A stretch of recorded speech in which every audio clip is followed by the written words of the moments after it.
Hey everybody, welcome to Sunday Slowdown at J&J Acres. We are running our show just a little early tonight. We got word that Tommy over at Off Grid Nation was not running his show, and that suits us because we could really use getting to bed early tonight. So we're going to bump up our show a half hour-ish early so that we can accommodate that and help take up the space. So we'll take up half of his hour and half of our hour and just straddle the two and give you a little show here. And we'll talk to you more about the whys a little bit later. So if this is your first time visiting us, we are a family homestead in East Central Mississippi. With over 500 videos on our YouTube channel. We like to show people everything from gardening to permaculture, DIY projects and builds to homeschooling and just fun things. So if you're interested in any of that stuff, make sure you check out the rest of the channel.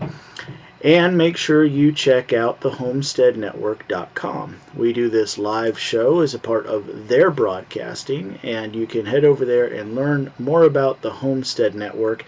It is a group of YouTube channels endeavoring to give you live content in the realms of gardening, homesteading, preparedness, survivalists, and self-sustainability types of folks. So if that interests you, make sure you go and check that out. All right. Hey, we got a lot of people starting to join us today, Mrs. Stanley. We got 17 people right now, including Susan Sullivan and Dolphin Man. Well, good to see you guys. Those that normally join us know that we normally jump into a pre-show show, but we're not doing that today. We jumped into the real deal, and we're just going to hold on to this for about an hour and sign off. So let's see here. First thing I noticed is I got a little eager and I had to rename the episode here. We are on episode 26.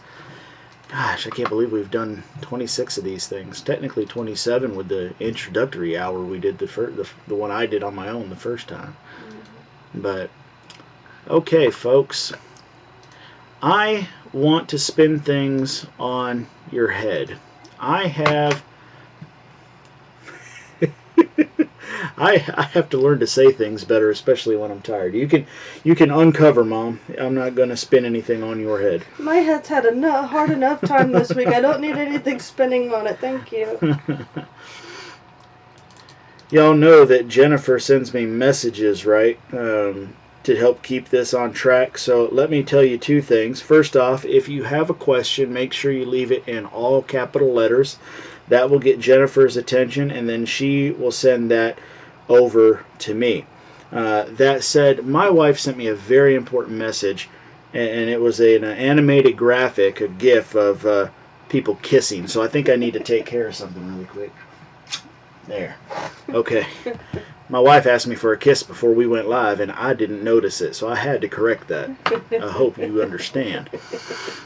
All right, so I want to switch things around. Is that better than spinning it on your head? Please. Okay. I want to switch things around a bit tonight because I have a pressing question I need to ask you. Now, we may have to ask this question a couple more times once we get a few more people in here. So, the question is, tomorrow morning, the reason we want to go to bed early tonight is first thing tomorrow morning. We got cool points. Cool points?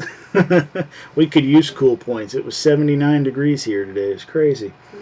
First thing tomorrow morning, we are going to butcher our younger pigs. Not the babies, but the younger pigs. The adolescents. The adolescents. And the question, well, first off, the reason we're doing that is we can't find any buyers. We've listed it twice in a publication here called the Mississippi Market Bulletin that goes out to newsstands and mailboxes all across the state, and nobody has called us on that. And they have called us in the past, but they haven't called us this time. And we've also listed it on Facebook and have no takers. So it's time to butcher them because we don't have the space for that many pigs. So the question is about butchering suckling pig. That's what it's generally known as. I spoke to my good friend Tommy over at Alderman Farms and asked him about this, and they basically do it the same way that they do a whole hog, just in a small scale. Um, One thing I think I would like to try to do is butcher the pig, eviscerate the pig, and immediately put it on ice. Now that's slightly different from what Tommy advised me he's doing, because he would dispatch of the pig, eviscerate it, skin it, then put it on the ice. And I asked him what he thought about doing those last two in the other order. What if you put it on ice and then skinned it later? And he said it would be worth trying. So it's something he'd want to try to do. So I'd like to know your thoughts about that. Would you cool the pig before you tried skinning it? And then the other question that's kind of along with this, and I see there being comments about putting it in the slow cooker, or in a ground cooker. I'm not interested in trying to do that, just because I don't know enough about it. We don't like digging holes. Well, I think I would just do it wrong. I mean, I've seen it in videos, but I've never done it in person or even seen it in person, and I'm just positive I would do it wrong the first time and waste a pig. But we would consider putting it on our charcoal grill. But the question then is, if we cook it that way, the hair would still be on. And what kind of complications is that going to do? I imagine it's going to stink to high heaven, the first, while the hair's burning off. But do you then just go in and take the meat? You basically peel the skin off and take the meat, or what do you do? I don't know how you would do it that way. I'm not sure what that means. Could be bled out. It could bleed out. Oh, that way it could bleed out. I'm not following. What was there more to that? I think what she means is basically kill it and just cook it. Oh, okay. Someone else says you could scrape it. You would scrape it first. Yeah, and so we don't have a scraper, and I've never done that. I'm sure there's other things besides the made for the purpose scrapers, with the big bell on one side and the small bell on the other, but I've never done that. So I don't know if there's something else you could use. You must scrape the hair if you're going to keep the skin on. Yeah. Yeah, and other people are saying you got to get the skin off before you do the barbecue. So now, Susan Sullivan wanted to know if this is the nuisance pig. I think she needs to. We need to let them know that we have 5 adolescent pigs right now and not enough space to keep this many growing pigs. So we talked last week about how when the adolescents got in where the babies are, we lost babies, and we don't have a way to separate them any more than they are. And right now we've got these 5 pigs in an area that's not big enough for 5 adolescent pigs. So we're just going to go ahead and butcher them. Let's see here. Justin Rhodes just uploaded a video about pig butchering today. Okay. Somebody else said they did theirs with a knife and a paint scraper. Or a flat knife. Yeah. I had also, when we had Muscovy ducks, generally, the majority of the time, we would cut the meat out. So I would kind of fillet open the skin and just go take the cuts that I want. And that's kind of like talking about skinning the pig. I saw there were some questions about what we're really wanting to do with them. Really, I just want to get the meat out. And so we were thinking about putting one on the grill, so to speak, immediately. So like butcher the first one, put it on the grill, then go start butchering the rest, and that one that's on the grill, that's dinner. Yeah. But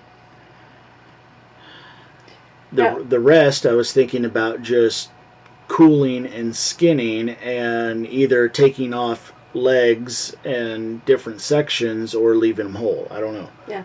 Now, we've got 5 of them, but the ice chest will only fit 2 to 3. I think 3. 3. Now, we could be surprised. We could be.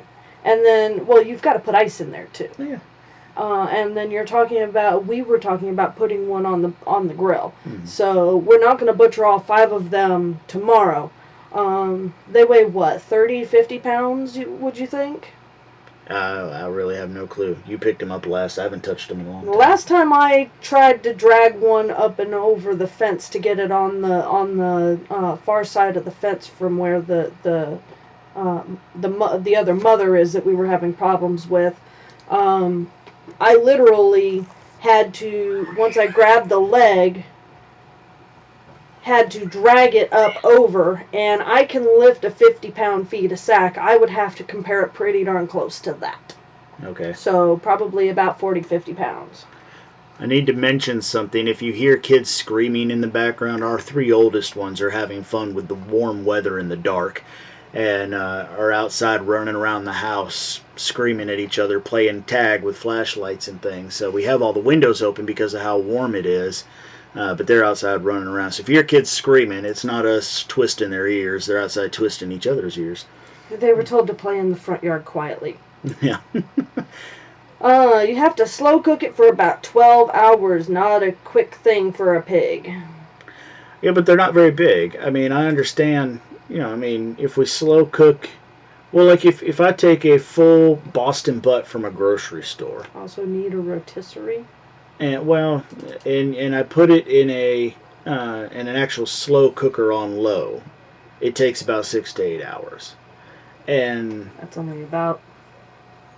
But once you gut these things, there's not going to be that much in there. I mean, I don't think pound for pound it's going to be any more than a 10 to 15 pound Boston butt. I really would be surprised to find out that there's more than 15 pounds of meat in one of those pigs. But maybe I'm wrong. We have an electric rotisserie that was bought for us one Christmas. But I don't think that it'll fit a big chicken or a couple. Our rotisserie is not going to fit one of those I don't think it would fit one either. We'd have to cut them up. I'm sure she means more like a rotisserie spit outside on the barbecue, but yeah. I don't know. You say rotisserie, that was just what came to mind. So yeah. We don't have one big enough. So, have you been able to follow the comments better than I have? Do you have any consensus here on what people think about cooling it and then skinning it and then cooling it? Let's start with that. Y'all, right now, I'd like you to answer that question. If you have any experience with it particularly, would you skin the pig? If skinning's the way we're going, because I don't, let's presume I'm not going to scrape it for now. Would you skin it and then cool it? Or would you cool it and then skin it? So let me know. I'm up. Southern Lady says when she used to barbecue busted butts for the catering job, she put them on low for about 10 hours. Yeah. So. Well, and then the difficulty with that is, as she would know, is that the Boston butts, you can get a small one that's only 8 pounds and get a big one that's like 13, so it's going to take different times too. Yep. But we are not getting answers. Well, and that's fine, because that's not something that's common for everybody to do. So that's true. I don't know whether or not we'd have anybody on right now that would be familiar with doing that or not. Susan says dunk it in hot water, 147 degrees, hang and scrape. We did that with ducks and chickens, and it wasn't fun. But we do have a scalder big enough to do that. Yeah. For these size pigs. We don't have one big enough for a full-size pig, but we do have one big enough that would take care of them. I don't know what gallons or liters it is, but it's a big crawdad cooker. So we could scald them. We'd have to rig up something for lifting and lowering them, so we weren't having to bear. Well, but then by then they'd be eviscerated, so they'd probably wear half of the We got an offer for the pigs, but she doesn't live very close. How much do you think it would cost to ship them to her? To where? I don't know. Silvermoon, where do you live and how many do you want? Alright, so let's see here. Never skin, but I think it would be easier to skin right away. John Lord says skin, cool, boiling water, and scrape hair from skin. Boil down skin for fat lard, and then let the butt cool down and aged for perfection. Yeah. Another person says we need to watch Justin Rhodes' video. Scold the hog. Easier to skin right away if you're going to skin, otherwise scald and scrape. Yeah, okay. And don't forget your Gramble hook. Right, because I said some kind of a contraption. We have the gambrel hook. It's just a matter of actually lifting and lowering the pig, which, I mean, we've got the tractor for that if we really had to, but I don't know how much. If the pig only weighs 15 pounds, then it's not too big of a thing. But if even after being eviscerated, it still weighs 40 pounds, that's going to get old quick. So it sounds like what you folks are telling me is to skin it and then cool it if we're going to skin it, but the majority of you would suggest to go ahead and scald it first, or to just go ahead and do the scald and the scrape. I'm just not sure that's the right thing for us right now. I'm just not sure. I'd like to try that sometime, but tomorrow's going to be like kind of like a hurry up and get it done thing, and that would be the first time for us scalding and scraping a pig, and I can see us doing something wrong and it taking the entire day to do one darn pig, and then all of a sudden we're up a creek. And it's supposed to be 80 degrees outside again tomorrow. So the idea here is to go to bed early, wake up early, and be taking care of these pigs before the sun gets over the pine trees. So that's kind of the line of thinking right now.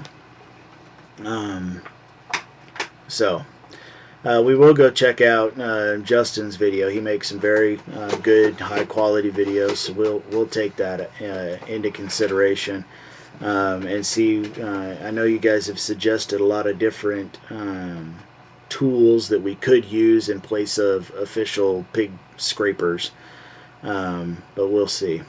Central North Carolina is where she lives. Oh, okay. No, I don't think we're going to ship the pigs to North Carolina. Oh, okay. Sorry. Hey, Tommy and Patty, it's good to see you. We've been talking for the last 20 minutes about how we're going to deal with pigs tomorrow morning. Part of the reason we jumped on early is so that we could wake up early and butcher a couple small pigs. And currently, the prevailing wisdom seems to be that everybody would prefer or highly recommends the scalding and the scraping over any kind of skinning. However, for your information, the prevailing wisdom seems to be that if we are going to skin it, that we should skin it first and then cool the meat. So that's interesting. We'll see how it goes. Yes, before it gets 90 degrees. Is that how warm it's going to be in Brookhaven? It's supposed to hit 80 up here. It hit 79 at home today, but 81 in Meridian. And it was warm. We got a lot of work done today, though, let me tell you. We got a lot of work done. Okay, so we're edging up here on 8 o'clock, so we might get a few more people to come in and offer some thoughts and opinions on this as they come in for our expected time to be going live. But I do appreciate all of you that have jumped in so early here with us to help us out with this. So, let's see.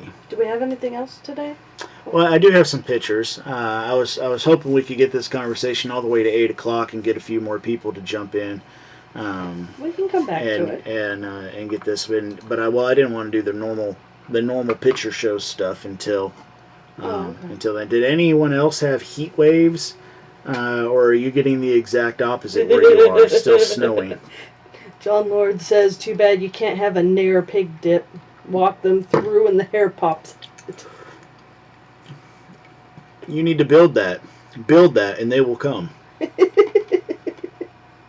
newbie homesteaders like me would probably buy that. Explain why we can't just take them to butcher, though. Because that costs money, and they're just little tiny pigs, and there's no sense in spending the money on it. I don't And know. the closest butcher is 2 counties away. not easy to get them to. Yeah. We're looking at about a hour-long drive to get it to the nearest butcher that would actually take domestic pigs. There's one very close to us that will take wild pigs, but you got to take him the whole hog so for him to say that's a wild pig, and go from there. So, but anyway, 70 degrees in Nashville, 60s in New Jersey, 60s on the Mason-Dixon line, 50s. My goodness.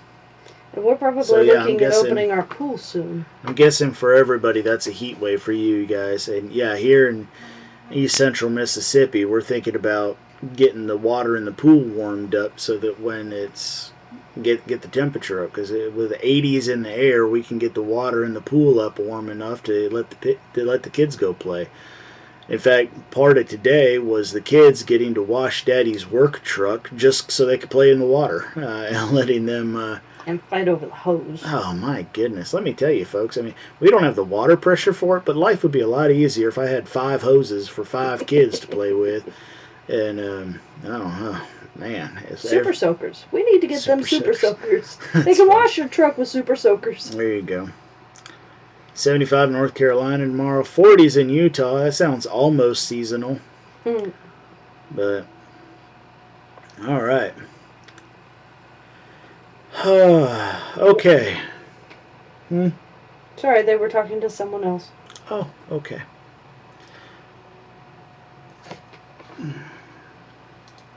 All right, folks. It's close enough to 8 o'clock that I think we're going to go ahead and start talking about the normal things that we discuss in our weekly videos. So last week we had a bunch of videos come out, and look, let me tell you, as of right this minute, there is not a day in the near future that does not have a J&J Acres video going live. We have got the schedule racked and stacked and ready, and you have got just video after video coming out. And for my sanity, I went ahead and just made them at 8 p.m. every single day, because that's when y'all are used to seeing our live show anyway. So every single day, Sunday being our live show, there is a video coming out. So make sure you stay tuned to J&J Acres all throughout the week, and please share our videos with your friends and your family, and encourage them to come be a part of our channel and help us out with that. That's the best way for our channel to grow.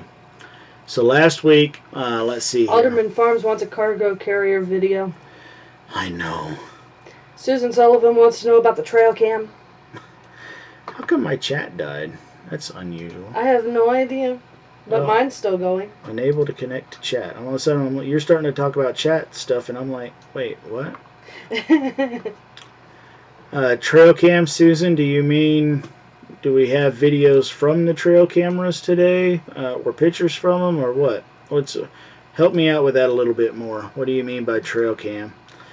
And, you know, if the day goes well tomorrow, if I don't spend all day beating my head against a brick wall trying to butcher a pig or 4, I might shoot that video, Tommy, about the cargo carrier. John Lord Patty. wants to see the dancing rabbit.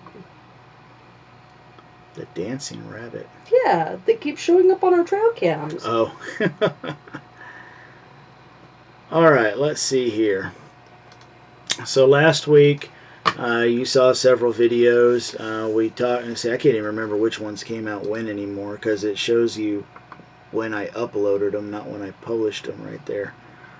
Let me open this up a little bit. Okay, there's a published date. Now I'm cooking with fire. Okay, so everything after the 13th. All right, so you saw me talk about the community garden. We were there from the very beginning helping our community garden get off the ground. We helped put up the fence. We were at the meeting talking about how it would be laid out and how many we were going to do in traditional rows and how many were going to be raised beds and how it was going to be laid out and all that kind of good stuff. We raised the fence, built the beds and all that. And then the problem we ran into is the community garden folks, the people that actually run it, like to get the work done on Saturday between 8 and 10 a.m., which is exactly when I want to be doing yard work. Or Wednesday night after a long, hard day of... Yeah, or they'll do it Wednesday nights. Usually it's weeding Wednesday, and then on Saturday there's just general stuff, harvesting, next plantings, and that kind of stuff. And so we kind of fell out of habit because I wanted to do the same kind of work, but on my property, and to go out there and about get home at about 10:30, 11 o'clock. When it's hot. Especially, when July comes around and now all of a sudden it's 95 degrees outside and I need to do the same thing at my property. We kind of fell out of habit, but we want to get back into it. And so I wanted to point out to you that one of the benefits of being part of a community garden that is like ours is that whenever there's extra, people just get to take. And so one thing they had was some white sage that was starting to just spread and crawl all over the place, and they said we could take some of that. So we took about a 4-inch pot-sized planting of that, and we took a big old clump of Egyptian walking onions. They said they had enough of those for us to take a big bunch, and so we took some of those and spread them across 3 different places in our property. Well, really 2 places, but 3 plantings. So that was all what that's about. And, for me personally, there's been ups and downs being part of a community garden, and mostly because of the time commitment involved. But I will tell you, I have met great people. Mm-hmm. I have learned a lot of new things and picked up a lot of tips and tricks, especially for local growing. Seed and plant swaps and things like that. There are a lot of immense benefits being part of one. So if it is something you can be a part of, then do it. Or if you're super duper ambitious, go start one. And our kids love going too. They do. It's a heck of a time pulling them out of bed that morning and convincing them they want to go. But as soon as we get there, they're all about it. I couldn't believe when I saw Leah run up to me one time, and here she is with a big old collard green. Bigger than her head. And she's just munching on it raw. And I'm like, what? Is this actually happening? My 5-year-old child's just eating raw collards right off the plant? But sure enough, she was, and she was loving it. So you just never know. Learn things. All right, we also talked about a new batch of apple cider vinegar. Long day, folks, long day. The thing I wanted to do there was give that follow-up that, in fact, that batch had indeed turned to vinegar.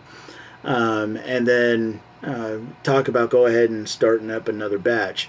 And I have now noticed, and I would go grab it and show you, but you wouldn't be able to see it on this webcam.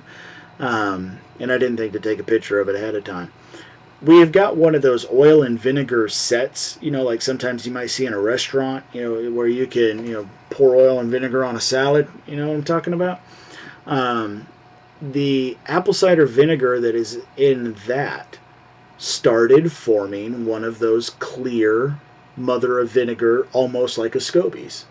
And so now we're not touching that, and I've got a bottle of vinegar sitting out next to it so we can use that for our needs and let that thing grow. So that's kind of a behind the scenes information there. I talked in that video about why am I not getting that scoby looking mother? Why am I just getting the brown cloudy mother? And it's apparently saying that out loud made the vinegar go, oh, if that's what you want, I can help you with that.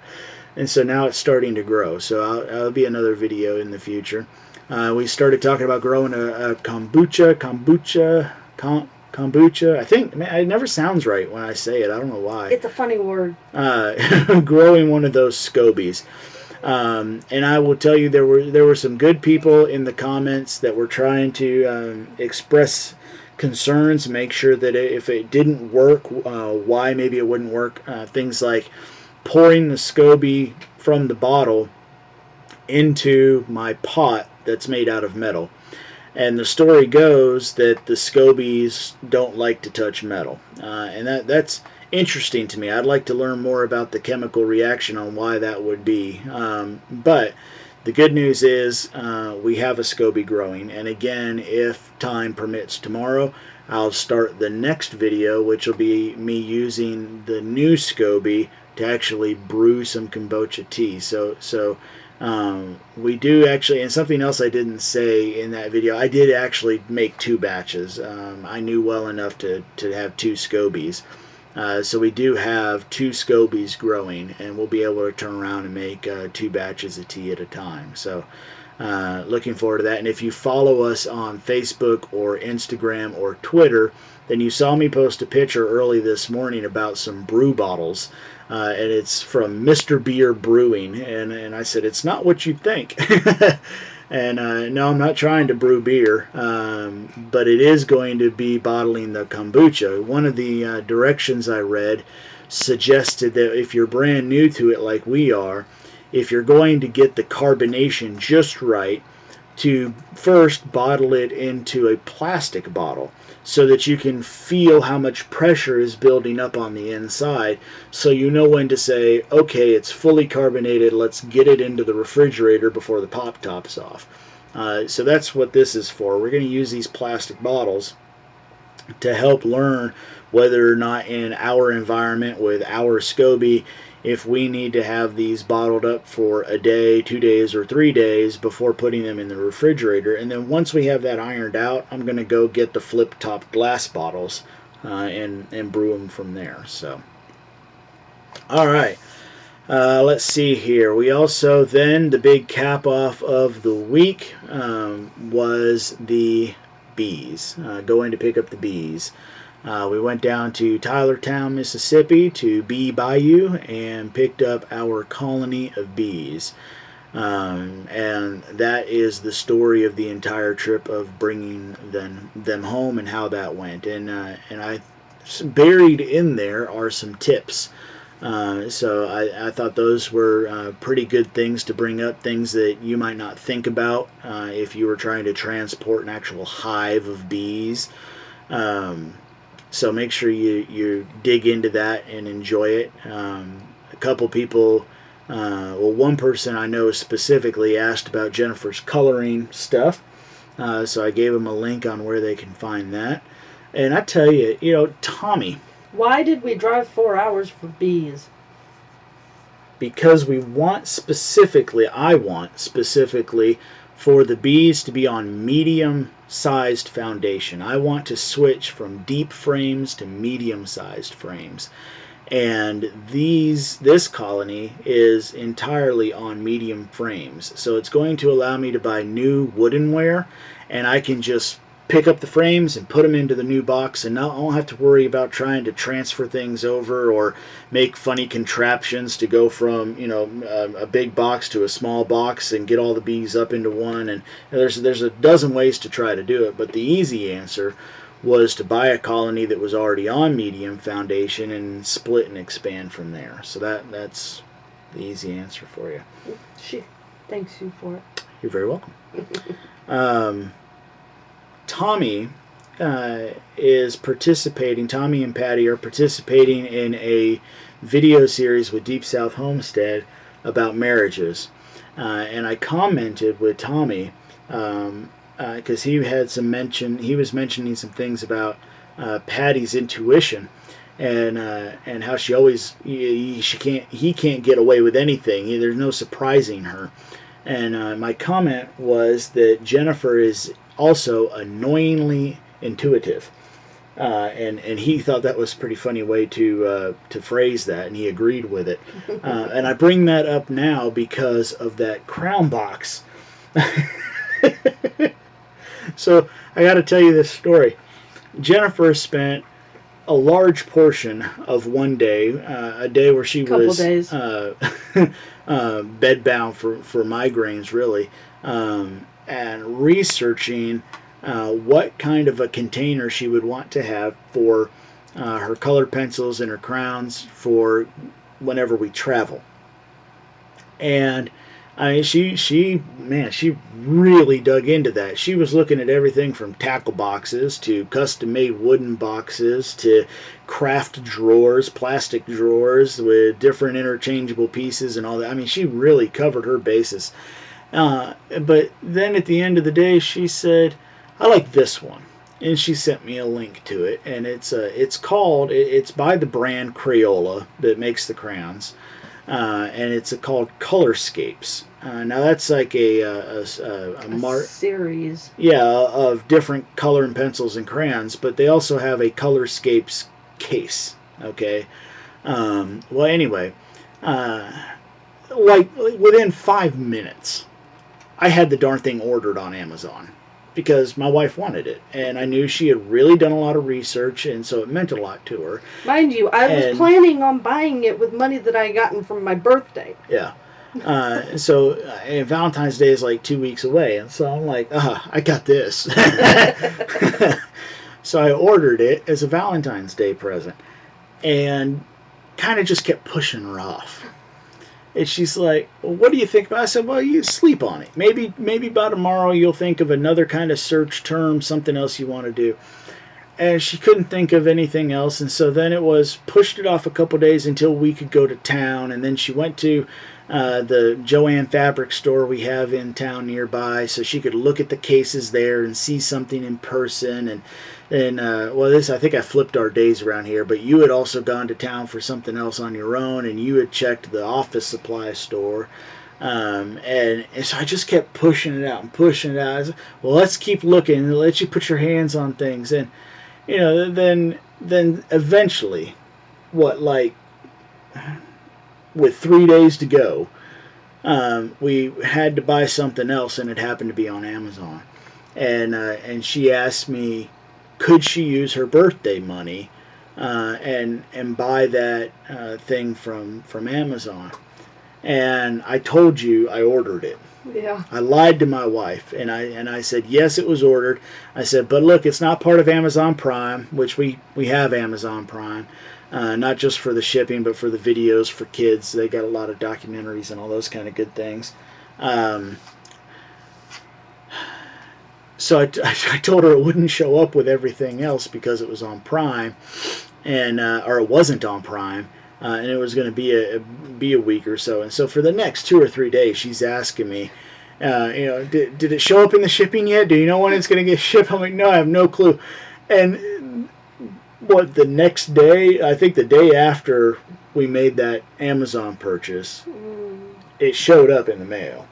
And I knew it was showing up in the mail because, of course, I did have the tracking information. And I told her, do not check the mail today. Have Brandon get the mail when the mail lady drives up, and tell him whatever it is, don't show you, put it in the closet.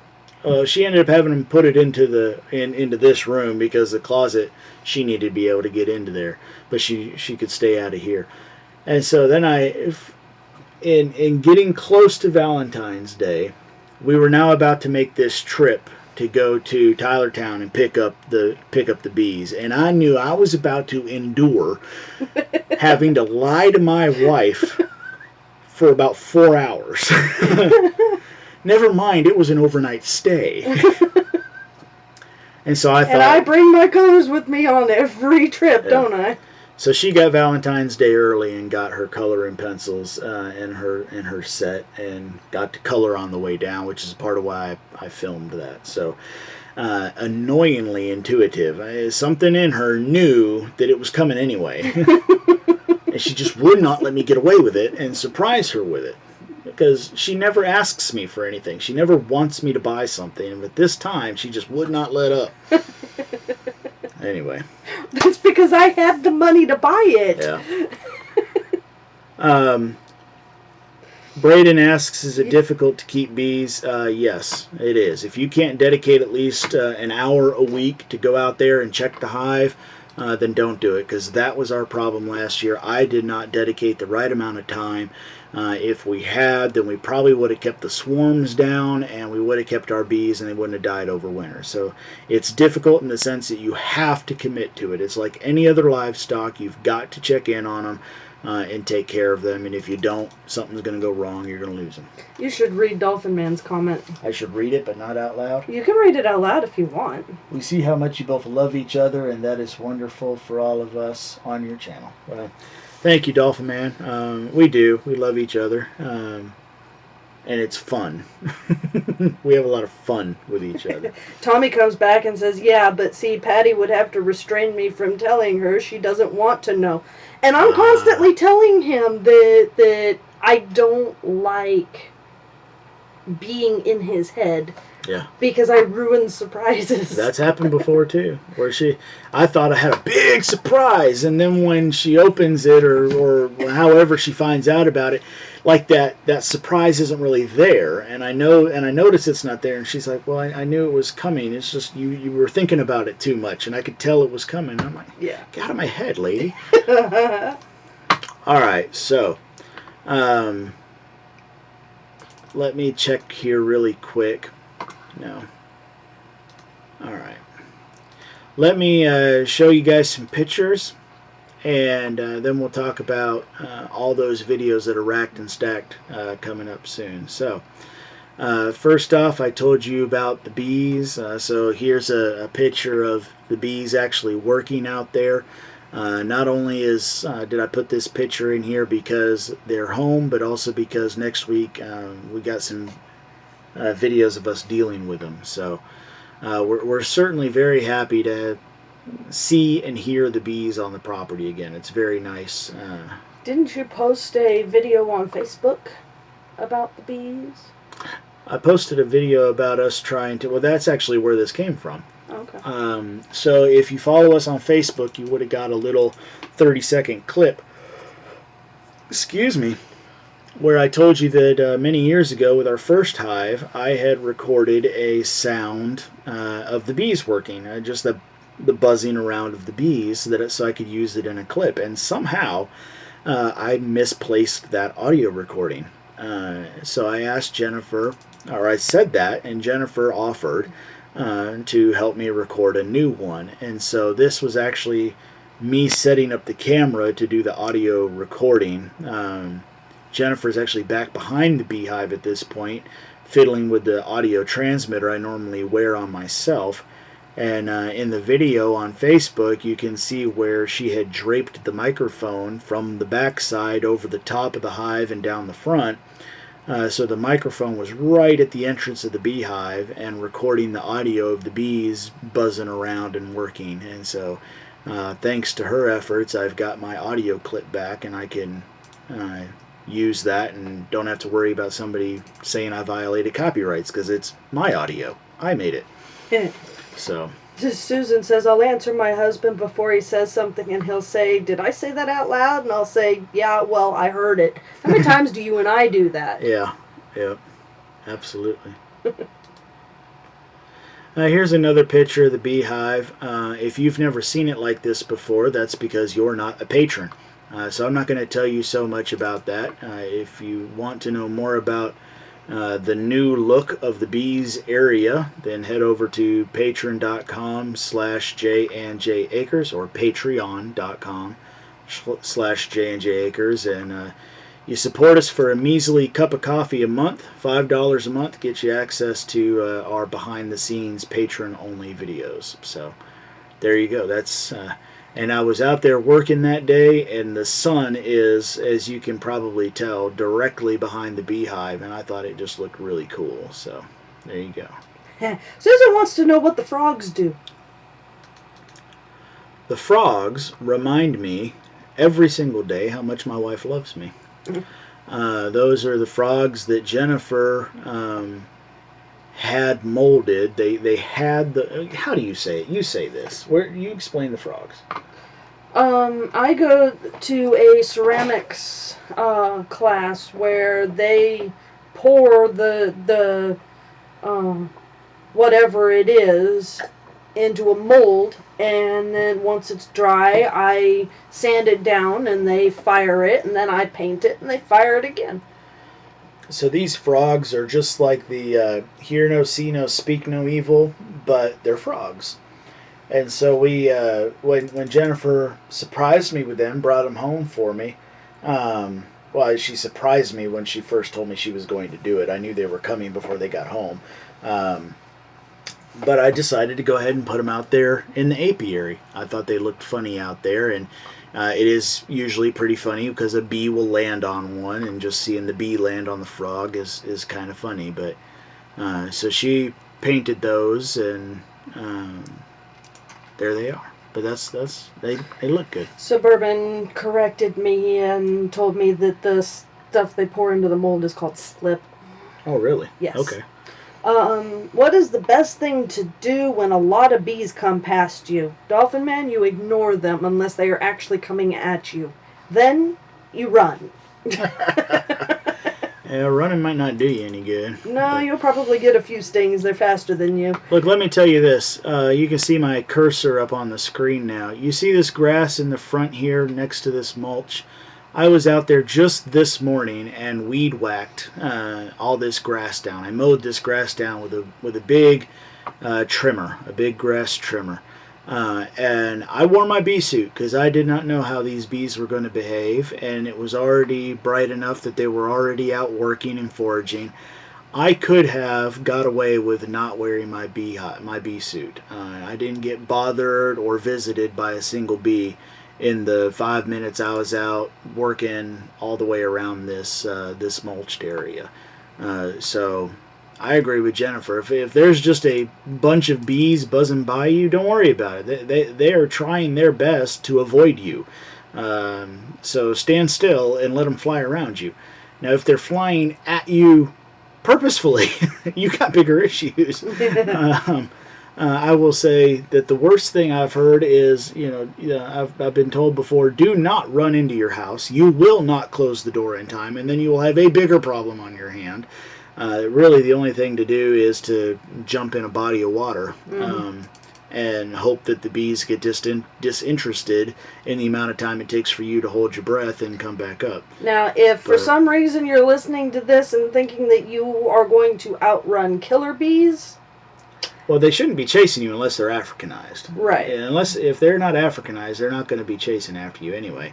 We could have one buzzing us, and by the time we walk to our house, which is 30, 40 feet, it's decided that you're not a threat anymore. Yeah. And I mean, if you've ever been chased by a yellow jacket, you realize that you running is just making you feel good. That insect is going to catch you. Yeah. They're a lot faster than you. Dolphin Man would like to know, do city people have beehives? I think that's a matter of city ordinances. Well, I am not familiar with any city ordinance that precludes beehives, but I know that there are people that even put them on top of flat roofs on buildings. Apartment buildings. And have large apiaries and things like that. So this is a video next week. We will show you how we harvest honey. This has not been filmed yet, but I wanted to share this with you because this laying down of some weed barrier and laying down some dirt was accomplished in about 20 to 30 minutes. And in my first book, Where to Start, I talk a lot about how a lot of people say they don't have time. How do you ever possibly get started homesteading? I just don't have time. And my argument is, stop trying to think that you got to do all of your projects in one day, or even one project all in one day. Spread it out. No, it's easier to get time if you grow it. Yes, lover. But I wasn't talking about the herb. I was talking about the clock. It doesn't work that way? No. Oh. So I spent 20 minutes one day cleaning all the weeds out of this area, all the brush and briars that had started to grow up. And then I spent 20 minutes laying down this weed barrier and this soil mix. And then I spent 20 minutes another day putting down some mulch Well, actually, I put down some extra dirt, some more dirt, filled this in a bit, and then some mulch. And I've got a couple seeds soaking that I want to plant into here, and that'll get done another day. So, you know, sometimes projects take more than one day, and if you can accept that, then you can get things done. And when it's all said and done, I'll have a 3-foot by 30-foot area planted with herbs, and maybe it took me a week to do it, but it took me a week 20 minutes at a time. Yeah. And so it got done. And it leaves my weekend open for big projects like butchering pigs. And I don't have to sit there and worry about why I don't have any time. Why I made the time. I found 20 minutes right when I got home from work to do something. So. Silver Moon says if it were that easy to grow your own time, everybody would have a garden. That's true. All right, and here's a sneak peek at a video coming up later this week. If you can figure out what that is, then good on you. It shouldn't be too hard. But we made a little makeshift something here. But I would be extremely impressed if you can guess exactly what is going to go inside of it. But that video has been compiled. Aha, here's a good question. Does your ground freeze in winter? No, we are way too far south for that. Well, it can freeze in winter. Our official freeze line is 1 foot. So water lines, even the water main, only has to be a foot underground in our county. So yeah, that's it. The ground rarely freezes. Even the last night where it got down to 32 degrees, I mean, you couldn't tell by looking at the clay that it was mud. It wasn't frozen. The air was frozen, but not the ground. Okay, everyone's eager to see your Oh, what that's all about? yeah. Okay. And this is a sneak peek at the strawberry bed. So y'all take a minute there, study that real hard. How many berries are growing? How many berries do you see in production on this one plant? I mean, I don't know. 1, 2, 3, 4, 5, 6. It just switched over, sorry. And then of course, we got one up here that's still in bloom. So what do you think? I mean, we're pretty excited about how well our strawberry bed is doing. And this is the plant that is furthest along, but it is a fair representation on how all the plants are doing. But it has the largest berries so far. So I think with it only being the 19th of February, I think you're going to pop a fresh strawberry in your mouth before March 1st. I mean, it's just got to happen. Yum. I think it's just got to happen. And we're back to the bees. So there's the picture show. There's the picture show. Donna, we actually have a frame that goes over all of our strawberries that makes sure that birds, squirrels, and even the cats can't get into it. So, no, the only thing risking getting to it before I do are the bugs, and we're keeping a very close eye on that. I think that somebody ought to go find the video link for her on the playlist called Building Raised Bed Gardens. There you go. But that's just my opinion. Let's see here. There's a thought. Oh. John Lord told Troy R. Cooks how to make the sand pit barbecue and put wrapped meat inside, have a fire underneath, and the hot sand cooks in all directions for juicy dinner. I don't have hot sand, though. I don't have sand. We don't have sand, but we could get sand. Not by 8 o'clock tomorrow morning. All right. I moved that book back there because if you can recognize that book, then you can tell what it was I was building and what I'm doing with it. So that's why I went and moved that book. So. It is wise to plant my money tree by the riverbank. Okay. Dolphin Man put it in here. I thought it was neat. So let me tell you the titles of the videos that are coming up this week. We have got an inspection of our brand new beehive colony. That's a big long video. Beehive inspections, especially the first one, really are. This was important because we were told by the guy we bought it from that this hive really needed a good clean out. And he advised us to go in there and The next day. yeah, go in there next day if we could, and scrape it all out. And we're very glad that we did. And you can watch the video to learn why and more about it. Then the next day, a much shorter video is the honey harvest. We'll show you, of course, you'll see us take the honey frames out of the hive on the first video, but then how we got it into the mason jars is in the next video. And then number 3 is putting it all back together. So that's the third video coming out this week, and that's important because there's some explanations in there on why we were doing something a certain way. And Jennifer did a good job prompting me with some questions to kind of talk you through that video a little bit more. Then we've got the new potato tower. So the potato tower has been planted, and you can enjoy that with us on that video. And then we've got another planting of some succulents. We're reusing a planter where all the other things we've planted in it have died, because it is dry and it never gets watered, and so we thought, why not try some succulents? So you can check that video out, and that will bring us all the way back to Sunday. Or no, it won't. There's Tracy's video. One more here. Tracy's planting video comes out next Saturday, and then that will bring us all the way to Sunday. So there are even more videos. We are at this point a week ahead. There's that much going on the property, and I think we filmed 4 more videos today.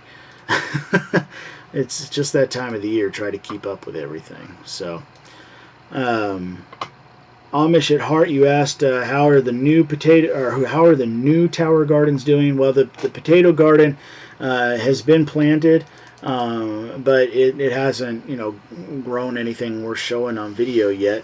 And the second one still hasn't even been planted. I need to go get some more soil. Shh. Who is that? Susan Sullivan? Susan Sullivan. Shh. What's the shelf life on honey? Do you know? Forever. Honey can last forever. Didn't they find some like several thousand-year-old honey in jars? They found some in a tomb, in an Egyptian tomb that was supposedly several thousand years old. Honey will last forever. It won't go bad. Some people think that when honey crystallizes, it's going bad. No, that just means that moisture got into the honey. Usually, especially in an area like ours where we live in a high humid area, just opening the jar, getting some honey out, and closing the jar again, time after time after time, gets enough moisture into the jar that the honey can crystallize. Which most people know just means you warm it up a little bit and it will re-liquefy, but then it will crystallize again, and that's just because the water content is still in there. The bees before did all of that for you. That's kind of the key thing about honey harvesting that you'll hear people mention, is you want to make sure you're harvesting only capped honey. That's because when the bees know that it got down to the right moisture content so that the honey would last forever, that's when they cap it off with the wax. So if you harvest honey that hasn't been capped, you're getting too much moisture content, and so you're going to end up getting something that either crystallizes or even ferments on its own because it's got too much water content. So, growing up in California, I had no idea that honey crystallized. Really? Yeah, never just had because there's that. no moisture? I grew up in the desert. There was never any humidity out there, so yeah. Never experienced it until I moved down south. Wow. Our time is up. Is there any other pressing questions coming up? Folks, I appreciate all of your help today and the suggestions on how to deal with the pigs, and for your patience with us starting early. It was very convenient that Off Grid Nation wasn't able to be on tonight so that we could jump on early. Means we get to go to bed a half an hour earlier because we're going to be up and spending our President's Day with me off work, working on the farm. So I appreciate everything that you do to support us and how you're always there. So for the foreseeable future, there will be a video on J&J Acres every single night at 8 o'clock. Don't miss it. Please don't miss them. Share them with your friends. Comment on them and be a part of the community. That's how we grow around here. So thank you all so much for watching. We'll see you next time. Bye.